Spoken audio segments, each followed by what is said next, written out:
Integrantes de la Gran Logia de la Masonería del Uruguay, de la Gran Logia Femenina del Uruguay y de las instituciones que nos acompañan, señoras y señores.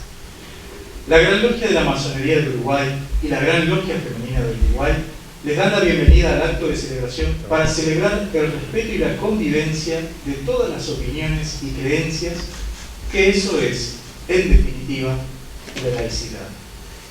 Hemos recibido el saludo de autoridades nacionales y académicas. El ministro de Educación y Cultura, el doctor Pablo da Silveira, envió sus saludos, en particular al profesor Pablo Romero García, y actividades ineludibles evitaron su presencia hoy aquí. De igual manera, la subsecretaria del Ministerio de Educación y Cultura, la profesora Ana Ribeiro, envía sus saludos a todos los participantes. También hemos recibido el saludo del doctor Jorge Muchal, director de la ULE, que hace llegar su agradecimiento por este gran aporte que hizo el libro Sobre el sentido de educar, y da por descontado el éxito que el mismo tendrá. Recibimos también el saludo del rector de la Universidad de Montevideo, el doctor Juan Manuel Gutiérrez Carrao, que también por motivos de fuerza mayor hoy no nos puede acompañar, pero envía sus saludos al evento. El profesor Oscar Yáñez, su director general de la ANEP, no solamente envía sus saludos, sino unas apreciaciones que dice que al profesor Pablo Romero García lo sigue a través de diversos medios de comunicación y elogia su capacidad por poner en diálogo temas, ideas y eventos que repercuten en el quehacer educativo. Y, obviamente, también elogia este libro que, según sus palabras, dice: se trata de un aporte de primer nivel en relación con la diversidad y trascendencia de ideas coincidentes o discordantes entre los pensadores que presenta el autor, y es esta una forma de enseñar el respeto y la tolerancia entre los hombres. Y también recibimos el consejo directivo por parte de la señora María Camejo, presidente del Consejo Directivo de la Sociedad Uruguaya de Enseñanza del Colegio Nacional José Pedro Morera, su agradecimiento y sus elogios por esta actividad que resalta la laicidad. Asimismo, considera muy positivo la presencia de dicho libro en el acervo bibliográfico del colegio, el cual será un aporte que enriquecerá al equipo docente. La laicidad, principio de rango constitucional y actitud vital que forma parte esencial de la identidad nacional, promueve la tolerancia, garantiza la libertad y se traduce en repudio a toda forma de sectarismo y discriminación. Forma parte de nuestra praxis democrática y republicana y nos previene del autoritarismo y el totalitarismo. Por eso es tan importante reivindicar la laicidad, promoverla y defenderla. Y para eso es necesario conocer y entender su significado profundo. Tal como es entendida en Uruguay, la laicidad busca superar la contradicción entre el dogmatismo religioso o ideológico y la absoluta libertad de conciencia, buscando asegurar, a través de la tolerancia y el respeto a la dignidad humana, la convivencia y el progreso en la sociedad. La laicidad no es antirreligiosa, ya que contempla la dimensión espiritual del ser humano, o contraria a ideología alguna, ya que contempla la libertad de pensamiento. La laicidad es antidogmática, porque reivindica la separación absoluta entre el Estado y las iglesias o cualquier ideología con pretensiones totalitarias, fundamentalmente en el ámbito de la educación, de la administración y del espacio público. Nuestra laicidad no supone la ausencia de valores positivos, sino que se basa en ellos desde el momento en que no se concibe sin valores tales como la libertad, la tolerancia, el respeto, la responsabilidad, la dignidad humana, la igualdad, la solidaridad y tantos otros que hacen el espíritu democrático y republicano. Por todo esto, la masonería, en tanto parte de la tradición humanista, celebra la laicidad y llama a reivindicarla y a defenderla. Y para que la laicidad siga formando parte de nuestra cultura, promueve la educación y defiende la educación laica, que a casi 150 años de la Reforma Valeriana sigue demostrando, por lo dicho, su oportunidad, necesidad y su vigencia. Por eso, en el año 2020, la Gran Logia de la Masonería del Uruguay invitó a reflexionar sobre este tema a través del certamen abierto de ensayos convocado bajo la consigna Educación, la construcción permanente del futuro, continuidades y desafíos de la enseñanza en Uruguay. El jurado, integrado por la magíster Sonia Scafo, el profesor licenciado Fabrizio Patriti y el maestro Juan Pedro Mir, seleccionó el trabajo del profesor Pablo Romero García, que se plasmó en el libro titulado Sobre el sentido de educar, que hoy tenemos el gusto de presentar. Para ello, hemos convocado a la maestra Susana Márquez y al maestro Juan Pedro Mir, y por supuesto al autor, el profesor Pablo Romero García. Susana Márquez desarrolló su carrera en los departamentos de Montevideo y Canelones, llegando a desempeñarse como maestra directora e inspectora de zona. Realizó cursos de posgrado y brindó charlas a maestros y directores. Actualmente, continúa vinculada a la docencia a través de la producción de libros, planificación, lectura, enseñanza de las ciencias, enseñanza a partir del humor y el arte. Juan Pedro Mir está dedicado desde hace décadas al trabajo en el área de la educación. Se formó en magisterio, fue maestro y director de establecimientos educativos y fue director nacional de educación del MEC, forma parte de EDU 21 y actualmente es el director de inicial y primaria del Colegio Nacional José Pedro Varela. Pablo Romero García es profesor de filosofía, egresado del Instituto de Profesores Artigas, IPA, fundador y coordinador del proyecto cultural ARGE. Se desempeña actualmente como docente de filosofía en educación secundaria y como docente de ética en la Universidad Clare. Está maestreando en política y gestión de la educación de la Universidad Clare y se ha desempeñado como docente en la Universidad Católica y en el Centro de Formación y Estudios del INAU. Tiene una intensa actividad como conferencista y columnista. Estamos con la palabra. Primero que nada, muchísimas gracias a la Logia, a la Masonería Uruguaya por esta oportunidad de haber sido parte del tribunal que tomó en cuenta diversos trabajos y seleccionamos el trabajo de Pablo como un aporte sustancial al pensamiento nacional en torno a educación. Para mí es un honor compartir esta mesa. Susana fue inspectora mía, fue inspectora cuando alguna vez fui joven, entonces cuando era un joven maestro. Tengo los mejores recuerdos de Susana y la casualidad quiso que hoy nos encontráramos en esta mesa casi 20 años después, ¿no? 20 años después.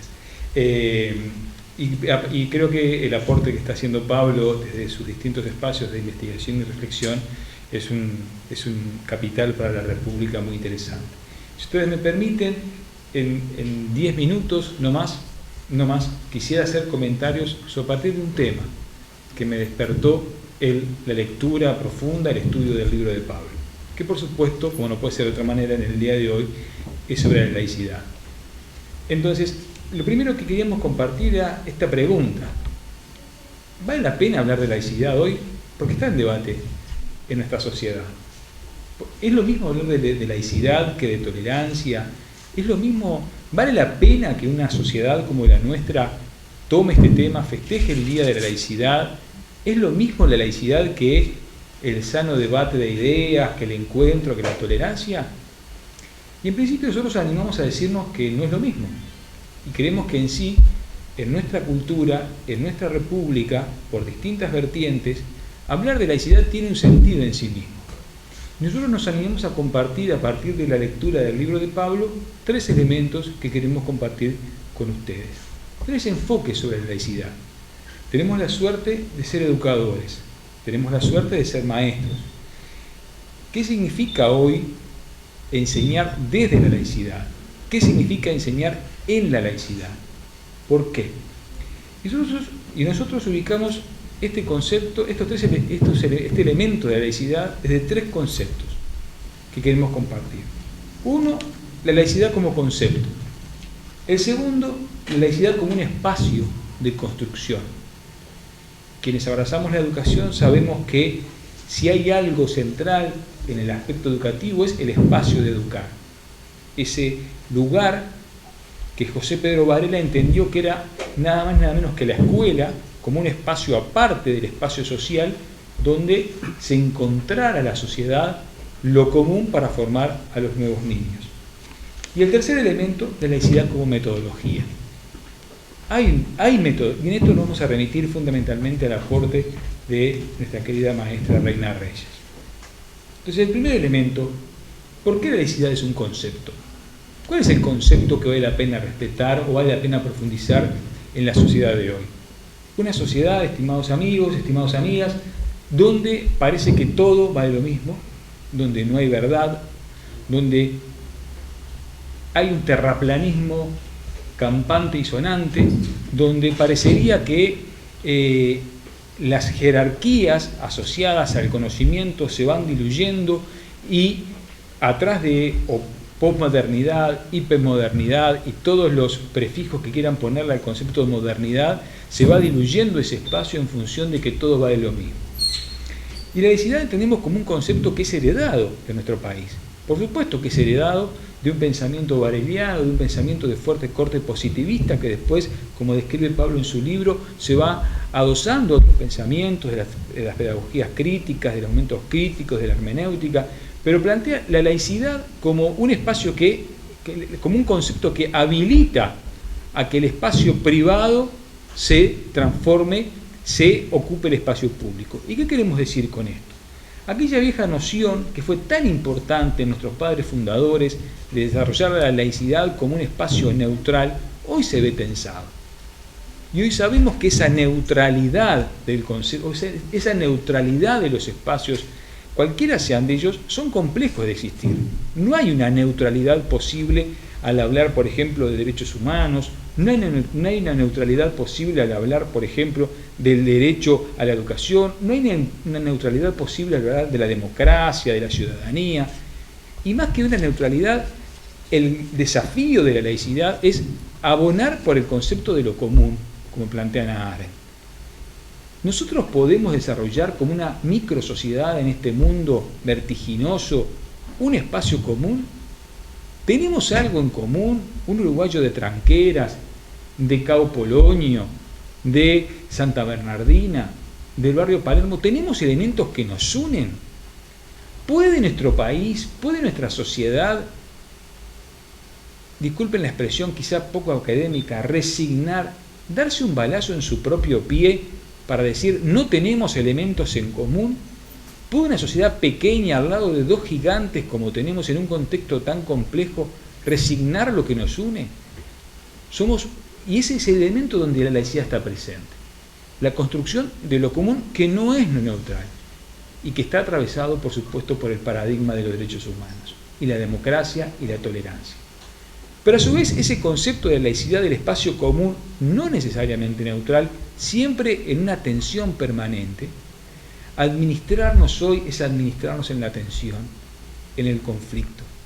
Entonces esa neutralidad se combina con otro elemento a partir del libro, la necesidad de reconocernos como espacios multiculturales y múltiples.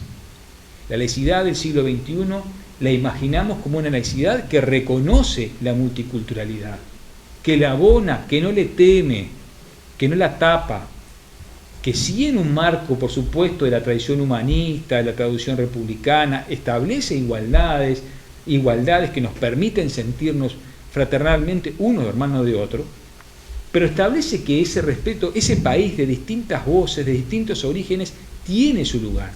Y esa laicidad pulsa, esa laicidad se encuentra, donde el espacio privado, lo que antes entendíamos que era del espacio privado, pulsa por entrar en el espacio público. Las distintas definiciones en torno a género, las distintas definiciones políticas, las distintas definiciones que se construyen en la sociedad, puede encontrar en lo multicultural, en su expresión, una versión laica. El segundo elemento que queremos compartir es la laicidad como un espacio.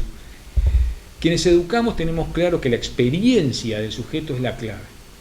Uno enseña muy poco con lo que dice y esencialmente enseña con lo que hace y con lo que es. Nos pasa con nuestros hijos, ¿no? Papá, vos me dijiste tal cosa, y después cuando nos ven la intimidad, ahí nos pisamos tímidamente el callito, y la realidad establece que nos pulsan cada una de las cosas que decimos. La laicidad como un espacio como esta casa, espacio como todas las casas que son capaces de aislarse del debate cotidiano y generar un lugar para pensar democráticamente, para pensar republicanamente. Ese espacio laico hay que construirlo.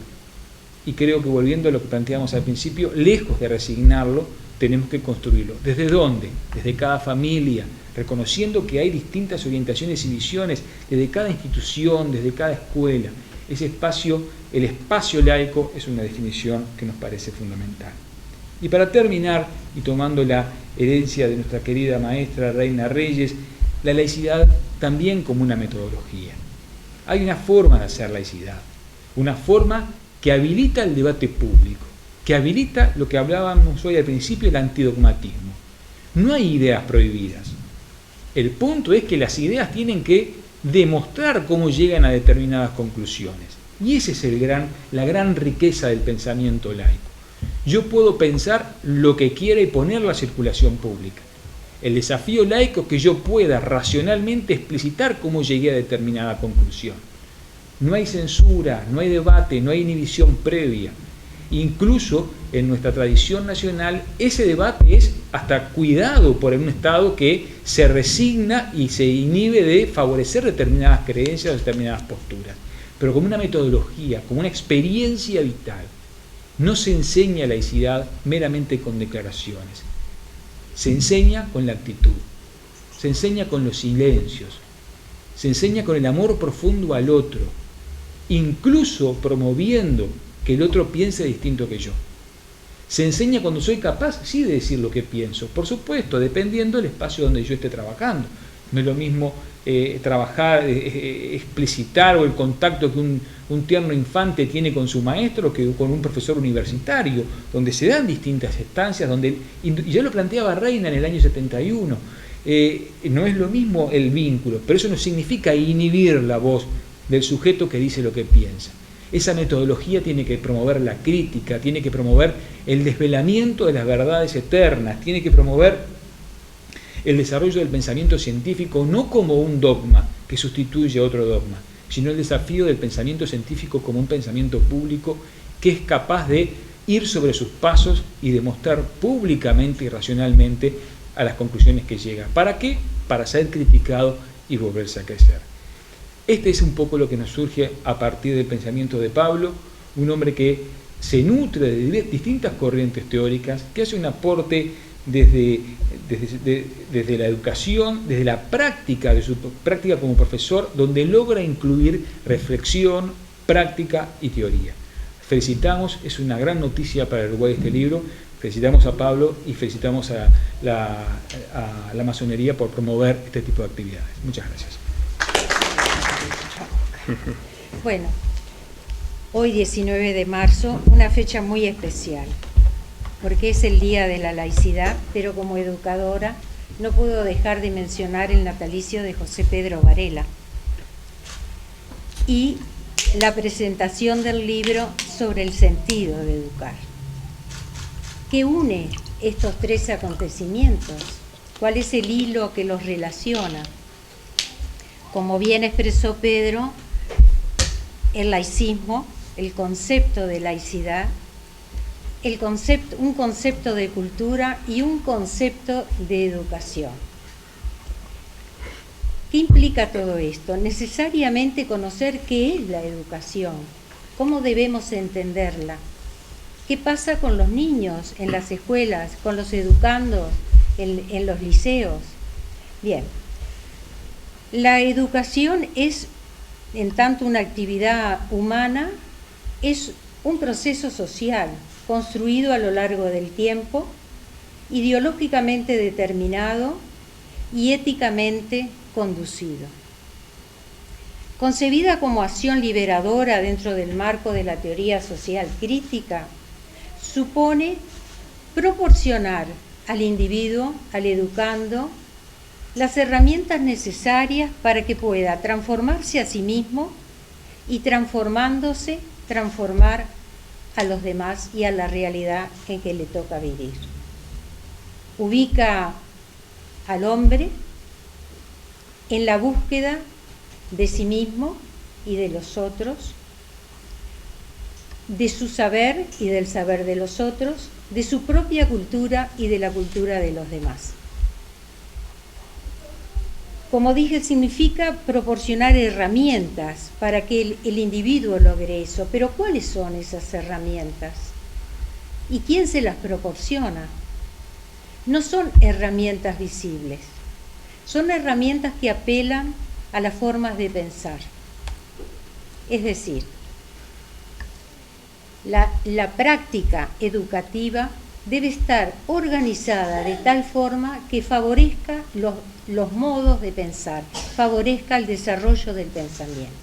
Es decir, generar situaciones para que el educando pueda analizar, pueda resumir, pueda hipotetizar, pueda clasificar, en fin, y las demás capacidades. Pero todo eso está enraizado en un modelo didáctico, en una forma de educar.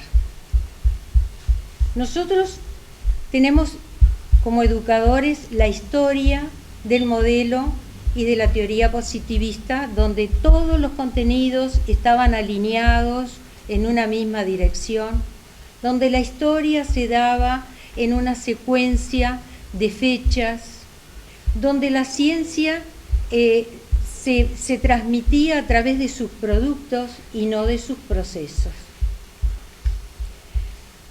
Hoy toda esa situación se hace muchísimo más compleja, porque poder llegar a transformar y a capacitar al alumno en distintas formas de pensamiento va de la mano del lenguaje, que es lo que Pablo muy bien señalaba en su obra. ¿Por qué? Porque el lenguaje es la transmisión del pensamiento. Si nosotros no desarrollamos el pensamiento, no podemos lograr el desarrollo del lenguaje. En los primeros años de vida, pensamiento y lenguaje están como unidos en una misma hélice, pero luego a partir de los 6 años estas líneas se van separando. Entonces es necesario que la escuela, el liceo, no deje de llevar a cabo esa función educativa que tiene. Tiene una función académica, si no las estructuras cognitivas estarían vacías, que va a expresar en su lenguaje, si no tiene los conocimientos necesarios, si no puede establecer relaciones. Decía Vygotsky, muy conocido para los maestros, que es necesario que el lenguaje se desarrolle en todas sus formas, pero lo definía con una frase muy particular y decía: el lenguaje es conciencia social con uno mismo. El lenguaje se desarrolla en relación con otros y en primer lugar se relaciona en su propia familia y forma parte de su propia cultura. O sea, no solo lenguaje, sus formas de vestir, sus relaciones, sus experiencias de vida, su relación hoy por hoy en una era de la globalización, podríamos decir, aunque esté mal dicho, pero en el entorno de la globalización, ese lenguaje se impregna de una cantidad de elementos que distorsionan el pensamiento. ¿Por qué? Porque el niño o el adolescente están pasivos frente a un medio de comunicación determinado, concibe la realidad como si fuera una verdad, desdibuja su propia identidad, su yo, y entonces va de alguna manera haciéndose permeable a una cultura que le va haciendo perder su propia identidad, que le va haciendo creer que no hay elementos de valor en la misma, que va perdiendo de alguna manera o va incorporando otros cultos, en los más grandes, el culto a la belleza, el culto al cuerpo, como se ve en los adolescentes. Entonces, las instituciones educativas se enfrentan a esa realidad. ¿Cómo lograr que el alumno desarrolle su pensamiento? ¿Para qué? Y ese es el sentido de la educación. ¿Para qué? Para que se convierta en un sujeto crítico de sus propias elaboraciones y de las demás, para que pueda desechar de la cultura aquellos elementos que considera que no tienen valor para él, o modificarlos, o quedarse con aquellos que mejor lo representa. Y estamos hablando de su cultura propia. Y cuando hablamos de eso, hablamos de sus formas de pensar, de sentir y de actuar. ¿Qué requiere todo esto? Un modelo didáctico que cuestione al alumno, que lo desafía. En su libro, Pedro mencionaba como a veces la indiferencia o el aburrimiento ante algunos textos o algunas clases, como si lo que se enseñara no tuviera interés. ¿Qué es lo que sucede?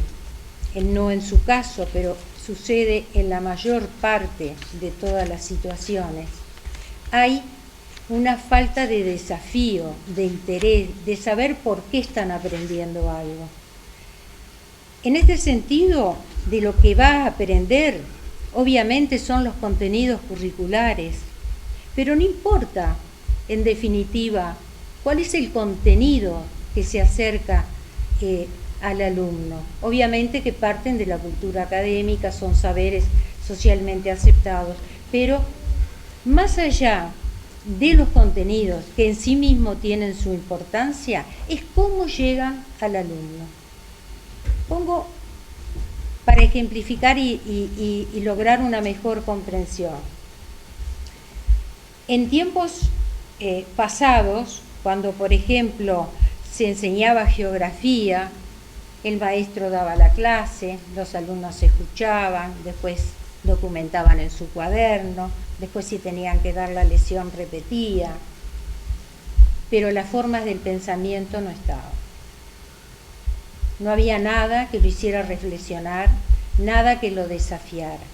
Que sería muy distinto, por ejemplo, si en una clase el docente le dijera a los niños de determinado grado: ¿por qué nuestro país no tiene jirafas?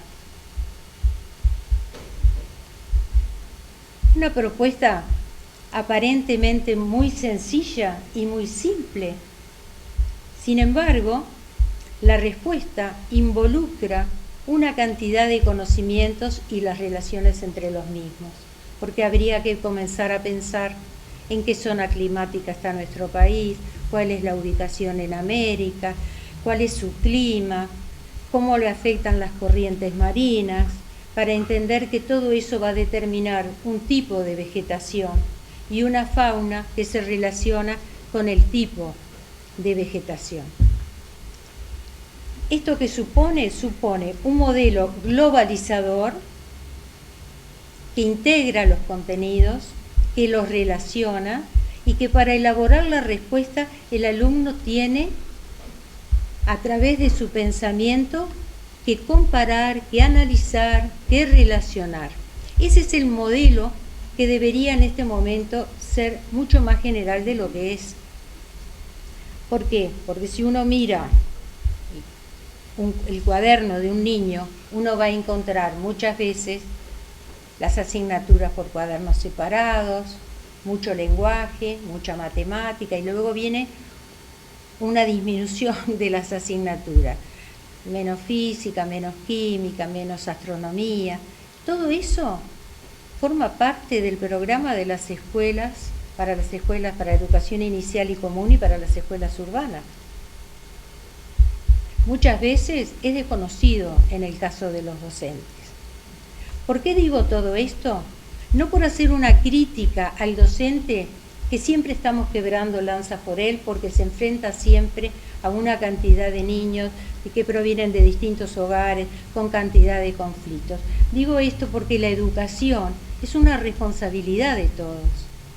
Es cierto que las instituciones educativas tienen ese rol, que la familia en principio tiene ese rol, aunque hoy somos testigos de la secundarización de la socialización primaria. Pero nosotros, como masones, también educamos. Educamos en el libre juego de lo que Pedro manifestaba, de la laicidad, en el respeto hacia los demás. Y respetar significa mantener distancia. Hay un filósofo surcoreano que manifestaba que el respeto exige distancia. Cuando la distancia se rompe, y se rompe a través de los medios de comunicación, lo público y otras tecnologías, Instagram, WhatsApp, lo público se va haciendo privado y lo privado se hace público. Entonces también en eso hay una falta de respeto hacia el otro. La laicidad ahí se desdibuja. Ahora, ¿cuál es el sentido de educar? ¿Para qué educamos? ¿Y quiénes educan? ¿Pueden los medios de comunicación educar? ¿Tienen el derecho a educar? Educa la familia, educan las instituciones, educa el medio también.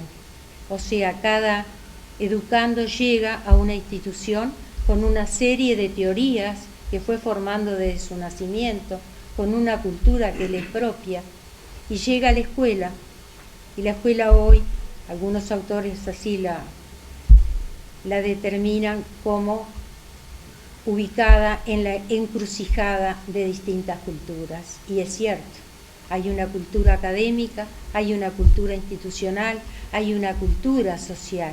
¿Cómo hace el educador para sacar y juntar todo eso para que lo que él seleccione, el educando seleccione, le sirva para la posteridad? Por eso la educación es una construcción de futuro. Siempre se está construyendo, porque todo lo demás va cambiando. Cambian los marcos teóricos que sustentan la educación, cambian las concepciones, pero cambia la sociedad también. La sociedad postmodernista y generó una ruptura en el modernismo. ¿Y qué pasó con todo eso? Generó elementos de desigualdad, de indiferencia, de que, bueno, todo vale o no vale todo. Entonces, frente a todo eso, nos va quedando el desarrollo del pensamiento crítico y reflexivo. Es decir, queremos que a través de la educación, el educando pueda, con la razón crítica, seleccionar aquellos elementos de su cultura que él considera que tiene que conservar, otros que modificar, pero también en todo ese proceso hacerse responsable de sus actos, de sus elaboraciones, de sus formas de sentir y de pensar. Si no, en la sociedad va a estar siempre, en el vaivén de los cambios externos y no de los cambios propios del individuo.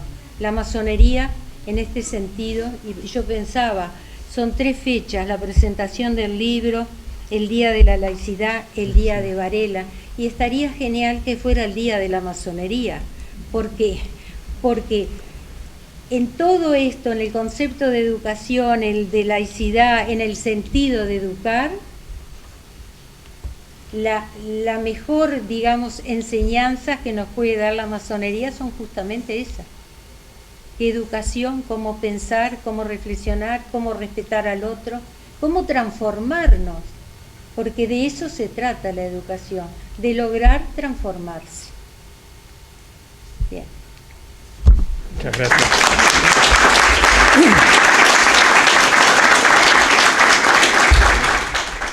Bueno, comenzar por agradecerles a Juan Pedro y a Susana la presentación, la lectura del libro, la amable devolución, la evolución crítica.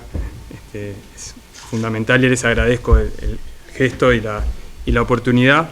Agradecerle a José y en nombre de José a la Gran Logia de la Masonería del Uruguay por la oportunidad, esta convocatoria anual que se hace de certámenes de ensayos me parece que es fundamental, es muy motivador en la producción intelectual. En nuestro caso realmente fue una oportunidad de poder colocar en un libro algo que cuestiones sobre las que veníamos trabajando ya hace un tiempo, y la posibilidad de proyectarlo, ¿no? A través de un certamen y con la posibilidad de la publicación. Es un motor importante que además forma parte de un déficit que a veces tenemos en el campo de la formación docente, ¿no? Los profesores, tener esos espacios también de formación permanente que estén además relacionados con la producción intelectual y con la posibilidad de la producción. Así que, bueno, y además editar autores nacionales, ¿no? Editarnos a nosotros mismos me parece que es muy importante para también fomentar y consolidar una tradición en relación al pensamiento uruguayo. Bueno, agradecer a mis hijos presentes aquí, también a mis colegas, porque por supuesto la conformación del libro está en relación con 20 años que llevo de trabajo áulico, que se conforman además, lo comentaba con el colega antes de arrancar, que tenemos una situación de endogamia. Mi pareja es maestra, mi pareja profesora, así que me he dedicado a la educación 100% del tiempo, igual que el colega. Eso es importante en el sentido que también uno puede decir, bueno, saturación de temas, pero bueno, lo cierto que el tema educativo ha estado presente permanentemente en mi casa, en las discusiones fuera de las prácticas, y eso es un tema fundamental por la necesidad de reflexionar y producir más allá del aula que tenemos los docentes, ¿no? En ese posicionamiento del docente como un intelectual que participa en la esfera pública, que incide en ella.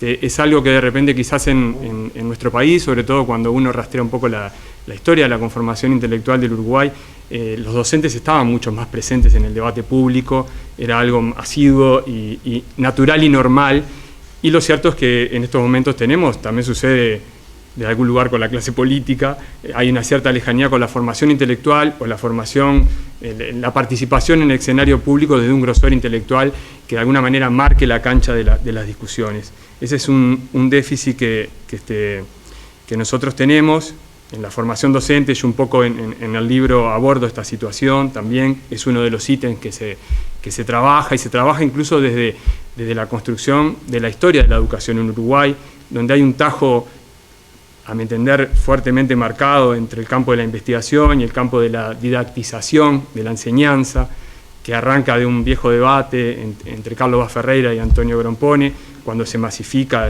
¿no? el ingreso a la educación secundaria y la separación de secundaria justamente del ámbito universitario. Curiosamente, algo que Vaz Ferreira consideraba que iba a ser un problema a la larga, 70 años después estamos viendo cómo volvemos a la formación docente al rango universitario, ¿no? Algo que advirtió que podía llegar a ser un problema cultural, y en el campo educativo creo que la historia, el tiempo le dio la razón. Y hablando de esa incidencia en la realidad, como docente, por supuesto, las primeras cosas que me cuestionaron en el sistema fueron las situaciones de desigualdad y las brechas educativas existentes. Muchas veces cuando uno se forma en el IPA, se forma en esa construcción teórica y luego la realidad le muestra en la cancha cómo operan estas cuestiones, ¿no? Y aunque estamos muy sobre la ola y a veces no prestamos tanta atención a esta cuestión, yo los invito a ver el informe del Plan de Desarrollo Educativo que presentó recientemente la ANEP. En el tomo 1 hay un raconto de la realidad uruguaya, de la situación de la educación en Uruguay. Nosotros tenemos un estancamiento en Uruguay de 40 años en la cantidad de alumnos egresados de la educación media superior. En estos momentos solo 4 de cada 10 jóvenes están egresando, o sea que tienen secundaria completa. Entonces es una situación que a veces se nos pasa por arriba, pero es bastante dramática, y además en ese egreso, o sea que solo 4 de cada 10 jóvenes, reitero, tienen secundaria completa en Uruguay. En ese egreso hay un desbalance importante entre los quintiles socioeconómicos, ¿no? En el rango del quintil 1 a 5, que es el habitual, tenemos en los quintiles 1 y 2 solo el 18% de los jóvenes egresando de educación secundaria. Esta es una situación que nos compromete mucho a futuro. Son números que, más allá de lo frío, son bastante dramáticos, ¿no? En el quintil 5 tenemos un 81% de egresos, es como un número capicúa, pasa del 18 al 81, pero aún así en los jóvenes con las mayores condiciones culturales, sociales y económicas tenemos un 20% que no está egresando de la educación media. Hay una brecha que ustedes, los números los dejan bien en claro, y que además, por supuesto, en esta situación pandémica que estamos viviendo, se ha profundizado esa brecha, porque incluso el pasaje que tuvimos durante el 2020 a la virtualidad no es lo mismo para aquellos chiquilines cuyo hogar no hay, aunque sea una organización intelectual mínima, ¿no? Un acercarse, hablando de Vygotsky, el adulto como mediador intelectual no está presente.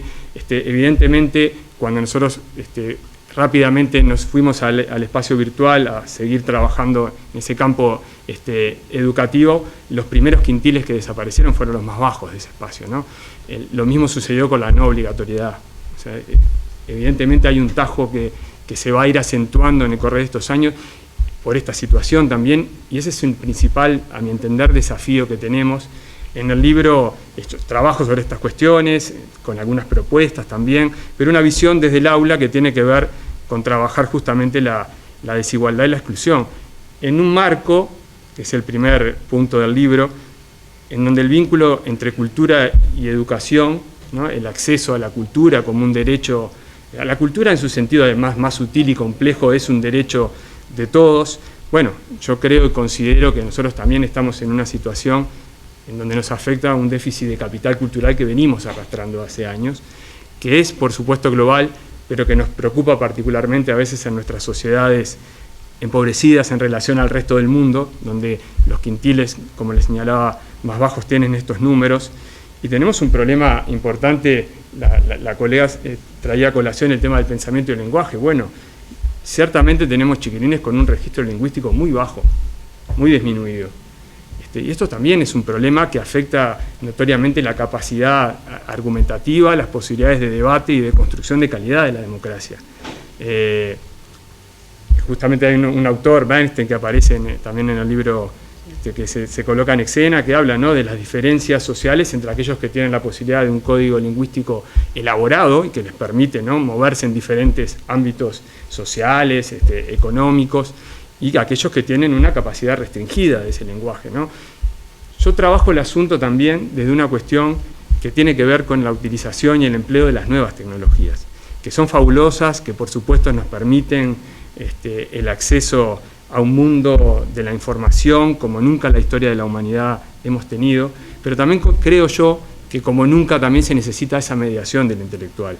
Si bien tenemos acceso a la información, hay una intoxicación también de esa información, el buscar, el discriminar en ese mar de navegación. Cuando uno le dice a un alumno busque Aristóteles, bueno, en mi caso profesor de filosofía, usted puede entrar al navegador y encontrar 8 millones de referencias. El tema es cómo discriminamos y navegamos en ese mundo. Se necesita el mundo adulto presente. Los chiquilines, las mismas herramientas tecnológicas nos llevan y nos empujan al recorte del lenguaje, porque muchas de las plataformas nos implican también recortar el lenguaje para poder expresarnos y comunicarnos. Creo que el mundo adulto ha tendido a una adolescentización también en la utilización de las nuevas tecnologías, y eso también se ve y se refleja. Yo desde ahí, de ese lugar, rescato el papel que tiene la filosofía y las humanidades en ese sentido. Si bien, por supuesto, que esto de preguntarse por el sentido de educar, que tiene que ver con la formación de un sujeto crítico, con el sentido del por qué y el para qué, que a mi entender aterriza en general la autonomía intelectual de un sujeto y desde ahí aportar a la sociedad, ¿no?, al bien común, el papel de la filosofía es clave. No es que otras disciplinas no la cubran, es que es el campo de la filosofía en particular, ¿no?, ese desarrollo en relación al pensamiento crítico, a la autonomía, al lenguaje, a el discutir y debatir en torno a los valores deseables de transitar en una sociedad. O sea, el campo de la ética es un campo que deberíamos trabajar tempranamente en relación, por supuesto, con la laicidad, ¿no?, mostrando los diferentes valores deseables y no establecer la discusión. Y yo creo que esos son dos ejes centrales, ¿no?, la construcción del campo argumentativo ¿sí?, como primer paso para la autonomía intelectual de todos, y el desarrollo o la reflexión en torno al campo valorativo. Y yo creo que esto debemos trabajarlo tempranamente desde la educación primaria. Hay algunas propuestas también en el libro que emergen en relación a esta cuestión de trabajar el campo de la filosofía para niños, trabajar argumentación en el campo de la primaria, trabajar en ética para adolescentes, también en el ciclo básico, que es la zona roja de nuestro sistema educativo. A nosotros nos pasa algo que es muy curioso. Uruguay, como les contaba, está último, en este momento estamos en el ranking último en Latinoamérica en cuanto a egreso de la educación media superior, pero estamos primero junto a Chile en el egreso de la educación primaria, ¿no? Pasamos yo digo, ¿qué pasa de diciembre a marzo de un año? Porque es increíble que pasamos de casi un 100% de egreso en educación primaria a un ciclo básico en donde ya los primeros años tenemos un 30% entre repetición y deserción.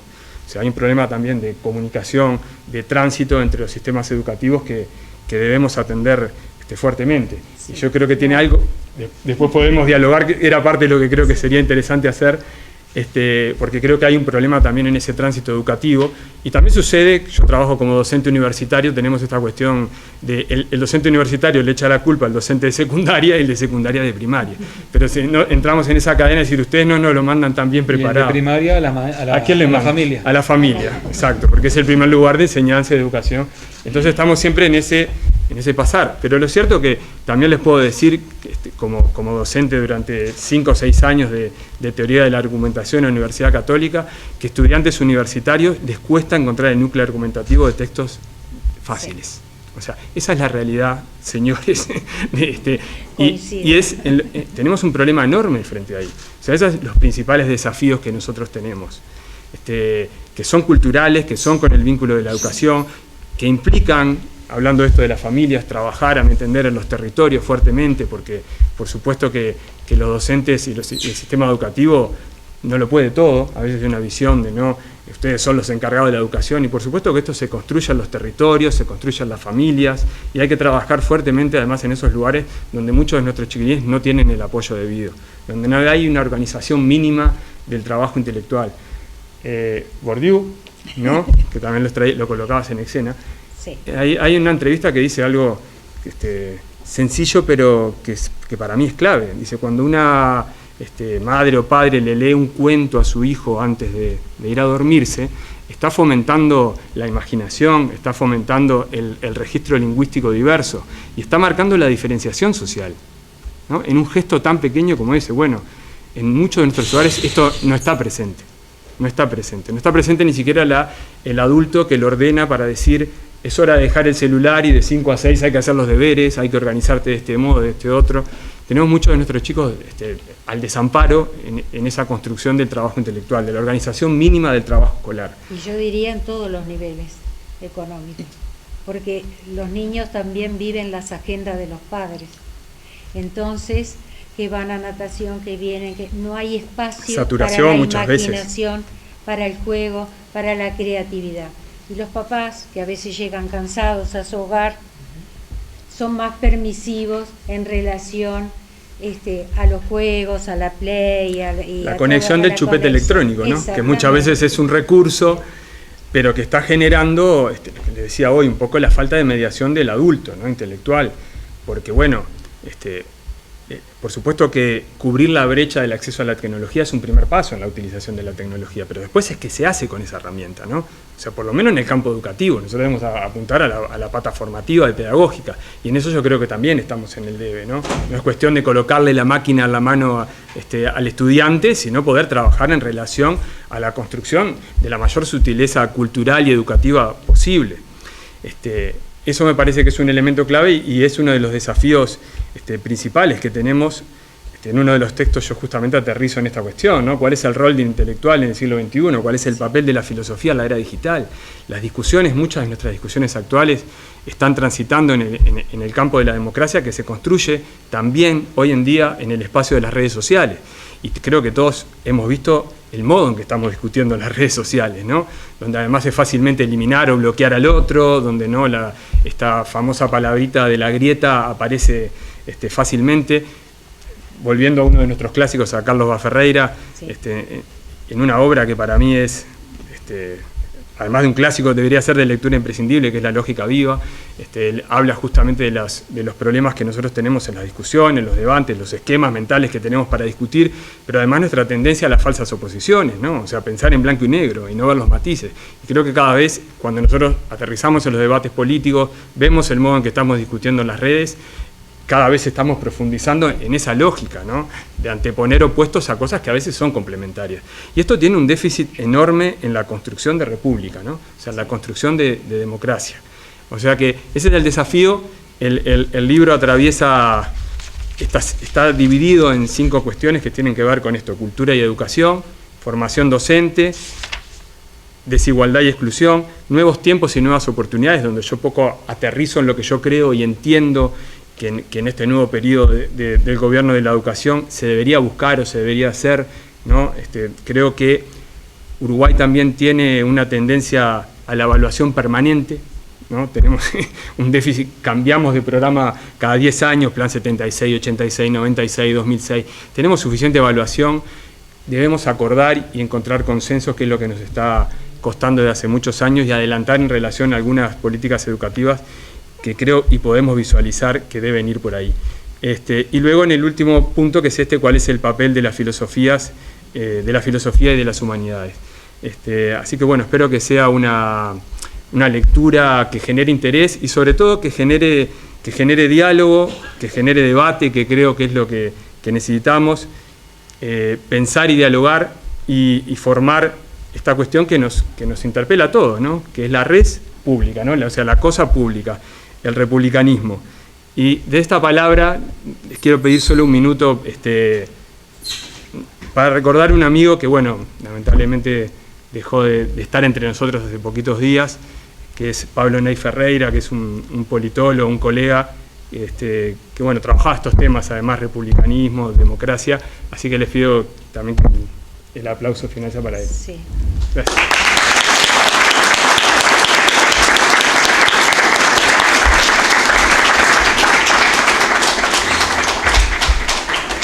De esta forma, damos por terminado el acto y agradecemos la presencia de todos.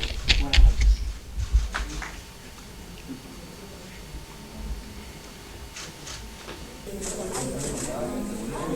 noches.